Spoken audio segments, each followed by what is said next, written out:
What's going on, ladies and gentlemen? With tensions on the rise as to affordability, as to groceries being more cost effective and fuel, utility bills, people being able to get out there and essentially live their lives in order to be able to provide for their families. A new boycott has hit the airwaves for a couple of weeks. We've heard people talking about it, and it's one that I wanted to focus here today on the channel about in terms of Loblaws. Now, if you're aware of Loblaws, I know a lot of people know Galen Weston, and of course, Shoppers Drug Mart, Real Canadian Superstore, No Frills. The list goes on as to the stores that they own under their chain of grocery stores as well in the East, actual Loblaws stores. Well, a boycott has come out with the recent increase in carbon taxing to encourage people that for a month, they should boycott Loblaws and also in the middle of the month steal from Loblaws. I'm not really on board with the whole theft thing. I don't think people should be stealing from any retail outlet, let alone risking their own, I guess you could say, freedoms by stealing from a company or corporation. But of course, this is starting to catch on in the mainstream media. It's something I wanted to talk about today because when we talk about affordability of food, affordability of your life, boy, I have questions about that, or not questions, but tips on how to save that are coming. But I also wanted to talk about the incident in particular that's going on and why this is such a big deal.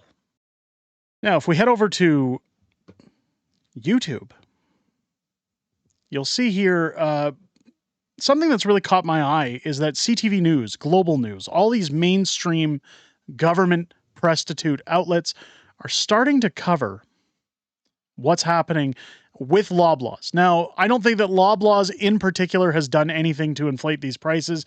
Yes, they're making profits. I'm not going to deny that, but they're one of many store chains that are essentially on the rope for the raising in prices, the cost of food, but there's also a cost of overhead. There's a cost of paying their employees. There's a cost of supply and demand. And what we're going to see in this video raises some of the questions as to what's happening with Loblaws.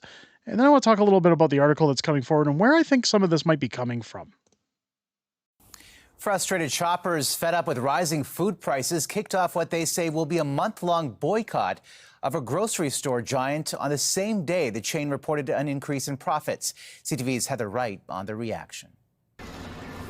Business is good at Canada's largest grocer, which may be bad for customer relations, as Loblaws grapples with the start of a month-long boycott. Looking for change? Roe and Caroline Schwim are, or were, Loblaws customers. But when they saw a group online calling for a boycott, they decided to join. I think the price fixing and the canoodling that happens between shops here is really disgusting. Now, that statement is important to point out because a few years ago, Loblaws was actually found guilty of price fixing when it came to bread, and they were actually instructed that they had to reimburse anyone who filed a report within their company to reimburse a certain amount. I believe it came in the form of store gift cards in order to purchase more food from Loblaws. But it's important to mention the price fixing. However, I'm going to get into afterwards why this doesn't work. Last several years, all grocers, including Sobeys, Metro and Walmart, have faced intense scrutiny over food inflation. But much of the anger has been directed at Loblaws, including this latest boycott. Which is kind of silly, because it's not Loblaws' fault that prices are going up. Last quarter, Loblaw, which owns No Frills, Real Canadian Superstore and Shoppers Drug Mart, saw its profit increase nearly 10%, with net earnings of $459 million. The company says it is doing all it can to keep prices low, even walking back unpopular decisions like getting rid of the 50% off discounts on food that is near expiry. I think there is some indication that they are listening to the criticism, but at the same time, then you have these earning reports that come out that make it sound a little bit like they're saying one thing on one hand and doing another. So again, this is the problem with this statement, and part of the issue here is that Loblaws, as they state, is the lightning rod for this boycott. Now, again, I am not condoning or encouraging anybody to steal from these outlets, but again, you'll notice here on Global News, Loblaw boycott, why has a grocer become a lightning rod for frustrations? Well, I can tell you why. If you follow politics, if you follow what's going on in the House of Commons, of course this is happening because Jagmeet Singh is constantly mentioning Loblaws. They brought Galen Weston in to question him in the House of Commons in a committee in terms of how they evaluate their pricing, what they're doing to lower prices for the average Canadian, and what people that are boycotting these companies, God, pardon my dyslexia, aren't realizing is that this is a huge issue in terms of the carbon tax. There is a cost to get the food from the farmer onto the truck, to the grocer, and onto the shelf and out the door. All of those costs are put into consideration when billing the company that buys the food and also outputting what their overhead is to sell the food and keep their profits in order to pay their staff, in order to manage their business. Yes, businesses make profits, ladies and gentlemen. I hate to burst your bubble. Nobody on this planet works for free. Now,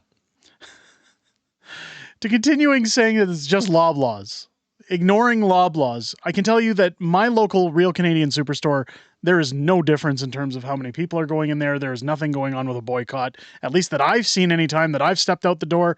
But we'll see what happens throughout the month. Again, I've always encouraged people, vote with your wallet. There's nothing wrong with that. However, food is something that everyone needs, and there really is no way to effectively boycott aside from making sure the government is eliminating the things that are stopping you from getting these groceries. Again, it says here, Wednesday marked the beginning of a month-long boycott planned against Loblaws properties, from grocery stores to Shoppers Drug Mart to the company's various services. The campaign was organized on a Reddit board of Loblaws is out of control, with more than 67,000 members venting frustrations with the rising cost of living and groceries widely, but Loblaws specifically.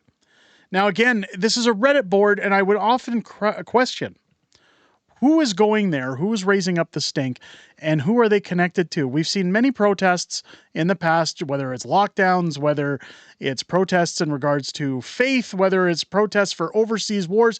There are always special interest groups that have paid protesters on site that kick up feathers at these things, paid actors, if you want to call it any other specific meaning, that shill for specific companies in order to downgrade the other ones. And what I'm really specifying here and talking about is, again, Jagmeet Singh's connection, we'll say, through his brother to being a lobbyist for Metro Inc.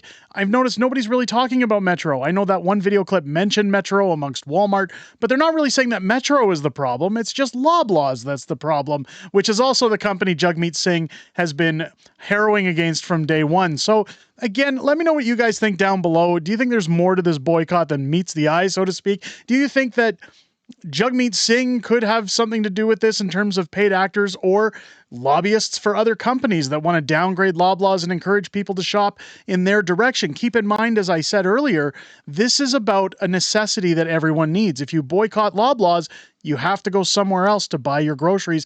And I hate to break it to you, ladies and gentlemen, it's just as expensive everywhere else as it is at Loblaws. So is this a ploy for Metro to start seeing some more business, maybe jack up their profits? Let me know what you guys think down below in the comments. If you enjoyed this video, I hope it has earned your subscription. Make sure as you're hitting that button, click your bell for notifications. Join us live here on the channel every Friday night for Friday Night Fringe at 6 p.m. Pacific, 8 p.m. Central, where we go over things like this and have some back and forth with the community. It's always great to see you guys inside those videos, and I look forward to seeing each and every one of you in those videos. I hope you guys have a great day and enjoy the rest of it. I'll catch you on the next one.